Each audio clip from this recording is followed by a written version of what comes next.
0세부터 100세까지 모두 다 책 읽는 다올책 사랑방입니다. 세상을 뒤흔든 31인의 바보들은 아주 보기 드문 책이에요. 번뜩이는 재치와 유머로 독자에게 재미와 웃음을 선사하고 있죠. 문화, 역사 등의 지식과 교훈 또한 풍부해요. 이 책에서 천재라 불리우는 위인들은 열등생의 문제아였던 어린 시절과 더불어 마침내 자신의 길을 찾아 재능을 발휘하는 과정을 솔직하게 들려주고 있죠. 성장일기라 할 수 있는 이들 체험담에는 저마다 특별한 위기와 모험, 오해와 시련, 희망이 담겨 있어요. 책을 읽다 보면 한 가지 잣대로 그 사람을 판단할 수 없으며 누구나 꿈을 가지고 노력하면 훌륭하게 될 수 있음을 깨닫게 해주는 책이라고 합니다. 볼로냐 국제아동도서전 라 가치상 심사평에도 이렇게 써있네요. 호기심 덩어리에서 만능 천재로 여러분들은 누가 떠오르나요? 레오나르도 다빈치, 모나리자를 그린 레오나르도 다빈치 들려드릴게요. 르네상스 시대의 이탈리아를 대표하는 천재적인 화가 모나리자, 최후의 만찬 등 뛰어난 그림을 남겼어요. 그 당시 아무도 생각하지 못했던 비행기의 설계도도 그리고 우리 몸속과 천재의 움직임을 관찰해 과학자로도 활약했죠. 르네상스 기억하세요?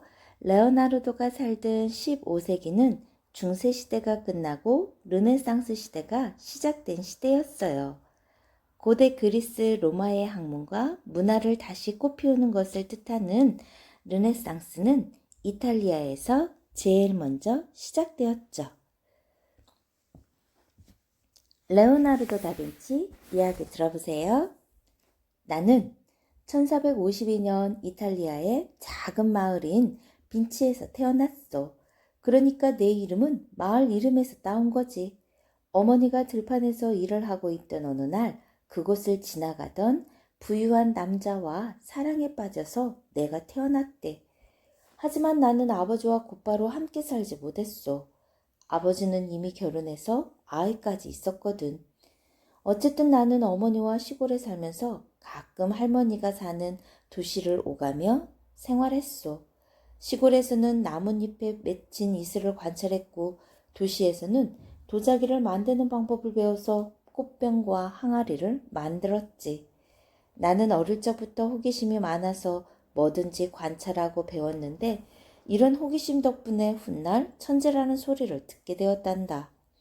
얼마 뒤 아버지와 함께 살게 되었는데 그때부터 수학을 배우기 시작했어. 수학 공부가 재밌어서 시작한 지 몇 달 만에 엄청난 양을 공부했어. 그래서 쉴 새 없이 어려운 질문들을 해서 선생님들을 당황하게 했지. 나는 끊임없이 책을 읽었고 모든 것에 관심이 있었어. 음악, 시, 그리고 따로 배운 적이 없는데도 계속 그려대는 그림들. 15살 때 아버지는 내 그림들을 베로키오라는 유명한 화가에게 보여주었지. 그림을 본 베로키오 선생님은 나를 제자로 받아주었소. 그때부터 피렌체에 있는 베로키오 선생님 작업실에서 생활했고, 피렌체는 그 당시 문화의 중심지였고 유명한 화가들이 많이 살았소. 하지만 화가들은 처음부터 그림을 가르쳐주지 않아. 작업실에 제자로 들어가면 처음엔 붓을 씻거나 청소하는 것처럼 기초부터 시작해야 해. 이런저런 자질구레한 심부름도 해야 하지. 그림에 손을 대는 건 아주 오랜 시간이 지나서야 가능한 일이야. 그래도 그 일들이 싫지 않았어. 베르키오 선생님이 제자들 가운데 보티첼리와 나에게 그리스도의 세례라는 작품을 주면서 그 작품의 일부분을 그려보라고 했소. 그 당시에는 여러 사람이 하나의 작품을 함께 그리곤 했는데 선생님은 내가 완벽한 실력으로 자신이 실수한 부분들을 고쳐놓은 걸 보고 놀란 표정을 지었소. 어린 내가 자기보다 더 뛰어나니까 자존심이 상했는지 다시는 그림을 그리고 싶어 하지 않았어. 1년 뒤에 나는 처음으로 혼자서 산타마리아 델레네베의 풍경을 그렸어. 그 그림에서 묘사된 빛은 당시 화가로서는 상상도 할 수 없는 것이었다고 해. 조르조 바사리가 그렇게 말했지. 그 사람이 누구냐고? 내가 살던 시절에 바사리라고 하는 아주 짓궂은 화가가 있었어. 그는 화가들의 삶을 글로 써서 유명해졌지. 나에 대한 이야기도 되게 바사리의 입을 통해 나왔어. 나는 그림을 그리는 것뿐만 아니라 관찰하고 실험하는 것도 좋아했지. 그리고 늘 새로움을 추구했어. 원근법, 기하학, 과학과 관련된 모든 것을 연구했어. 또 해부학에서 광학, 수학, 탄도학, 탄도학이란 탄환이 날아가는 방식을 연구하는 학문이야. 탄도학에 이르기까지 무척 많은 책을 읽었지. 어느 날 로마 교황이 보티첼리와 그의 동료 화가들을 바티칸에 초대했어. 하지만 나는 초대하지 않았지. 나는 화가 나서 밀라노의 루도비코 스포르차 공작에게 이력서를 보냈어. 공작은 즉시 나를 불렀지. 하지만 화가가 아니라 기술자로 고용한 거야. 나는 공작에게 전차와 요새 그리고 아주 많은 기계를 만들어 주었어. 그 당시에는 크고 작은 전쟁이 많은 시대였기 때문에 새로운 무기를 발명하는 것도 내 임무 가운데 하나였어. 또 축제를 계획하고 무대 장치도 설계하고 연극을 연출하기도 했어. 한마디로 그의 홍보 부장이 된 거지. 그 기간에 나는 감탄할 만한 발명가이자 예절에 아주 밝은 사람, 그리고 리라, 연주를 곁들이며 학자답게 노래를 부르는 사람, 모든 영주들에게 존경과 사랑을 받는 사람, 연극의 즐거움을 잘 아는 사람이 되었어. 하프와 비슷하게 생긴 현악기, 리라라고 해. 스포르차 공작은 심지어 이런 말까지 했단다. 자네의 외모가 지성만큼 뛰어났더라면 자네는 이 세상 사람이 아닐 거야. 어떤 사람들은 내가 너무 다양한 분야에 손을 댔다고 이러쿵저러쿵 비난하기도 해. 하지만 나는 문학이나 그림이나 과학을 따로 구분해서 생각하지 않았지. 모든 것은 과학이야. 그리고 실천은 지식으로부터 나오는 거니까. 나는 다른 할 일이 너무 많았기 때문에 하나의 그림을 완성하기까지 오랜 시간이 걸렸지. 암굴의 성모는 25년이나 걸려 완성했소. 그리고 많은 작품들을 완성시키지 않은 채로 남겨두었지. 동방박사의 경배라는 작품도 그 가운데 하나야. 그런 이유로 사람들은 불평을 했지만 내 나름대로 뚜렷한 생각이 있었어.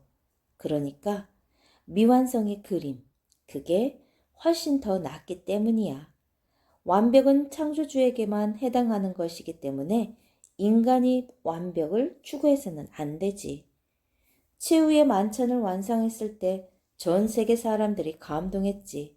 그런데 안타깝게도 그 벽화는 얼마 지나지 않아 심하게 손상되기 시작했소. 이전에는 전혀 쓰지 않던 새로운 물감을 사용했기 때문이야. 1499년에 내가 살던 밀라노에서 프랑스와 전쟁이 벌어졌소. 그 당시에 골치 아픈 일들이 한두 가지가 아니었소. 스포르차 공작을 위해 청동 기마상을 만들기로 했는데 재료로 준비한 청동으로 대포를 만들고 말았지. 이미 스케치도 했고 모형도 만들었는데 말이야.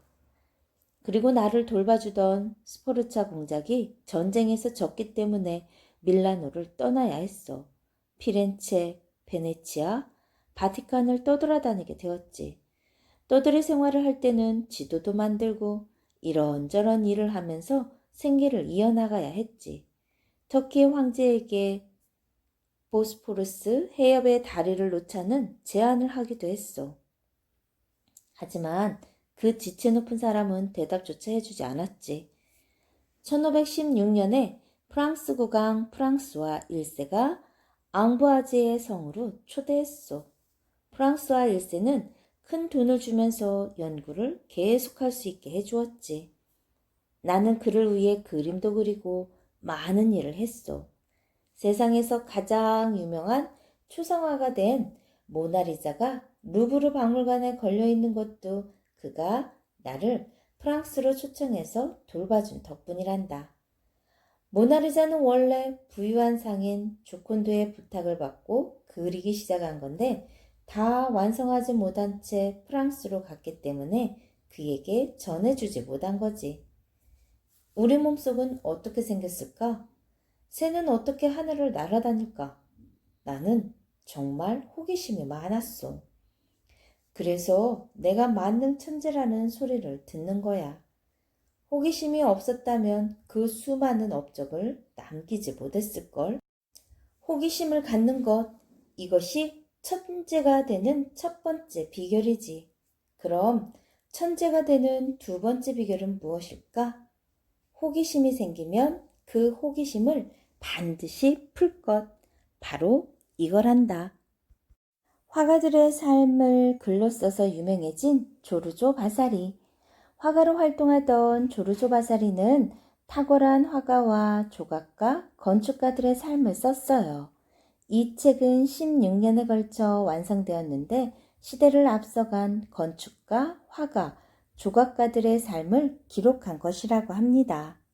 모든 사물의 척도인간, 두 팔을 벌리고 있는 비트루비우스의 인체 비례도는 로마의 건축가 비트루비우스가 두 팔을 벌린 길이는 키와 같다라고 쓴 글을 보고 레오나르도 다빈치가 컴퍼스와 자를 이용해 스케치로 묘사한 거예요. 레오나르도는 인체를 모든 사물의 척도라고 생각했습니다. 레오나르도의 비행기. 레오나르도가 생각한 비행기는 사람의 힘으로 날도록 설계되었어요.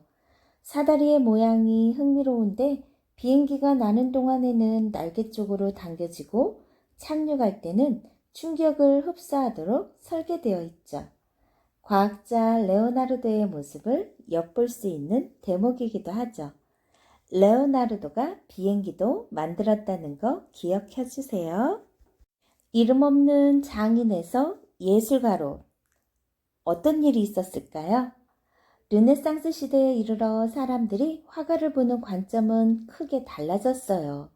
중세시대에는 화가를 주문받은 그림을 그려주는 장인이라고 생각했지만 르네상스 시대에는 화가를 독특한 개성과 능력을 타고난 예술가로 생각하기 시작했죠. 이때부터 화가들은 자신들의 작품에 서명을 하기 시작했다고 합니다. 자신들의 작품에 서명을 하기 시작한 때가 바로 언제? 르네상스 시대. 세상에서 가장 유명한 초상화가 된 모나리자. 프랑스 루브르 박물관에 걸려있죠. 선생님도 직접 보았는데요. 가면은 정말 그림이 작다라는 걸 생각할 수가 있어요. 모나리자의 모델이 누구냐는 논란은 지금까지도 계속되고 있는데 어떤 사람은 실제 인물을 그린 게 아니라 이상적인 여인의 모습을 표현한 것이라고도 하고 어떤 사람은 레오나르도 다빈치 자신을 그린 것이라고도 한대요. 여러분들은 어떤 생각이 드나요? 천재가 되는 첫 번째 비결이 호기심을 갖는 거라고 했죠? 그 다음 두 번째는 호기심이 생기면 그 호기심을 반드시 풀어보는 것. 이러한 호기심 덩어리에서 만능 천재로 레오나르도 다빈치. 다시 한번 되짚어 줄게요. 르네상스 시대 이탈리아를 대표하는 천재적인 화가, 모나리자, 최후의 만찬 등 뛰어난 그림을 남긴 화가, 아무도 생각하지 못했던 비행기의 설계도를 직접 그리고 우리의 몸속과 천체의 움직임을 관찰해 과학자로도 활약한 사람. 정말 다양한 분야에서 많은 업적들을 남겼죠. 선생님이 들려준 이야기 위인들에는 바보, 괴짜, 열등생, 문제아라고 일컬어지는 아이들이었어요. 그러나 마침내 위대한 인물이 되었고 오늘날 우리는 그들을 천재라고 부르죠. 31인의 위인은 결코 모범적인 어린 시절을 보내지 않았지만 끝내 자신의 재능을 펼치게 된 과정을 솔직하게 들려주는 책입니다.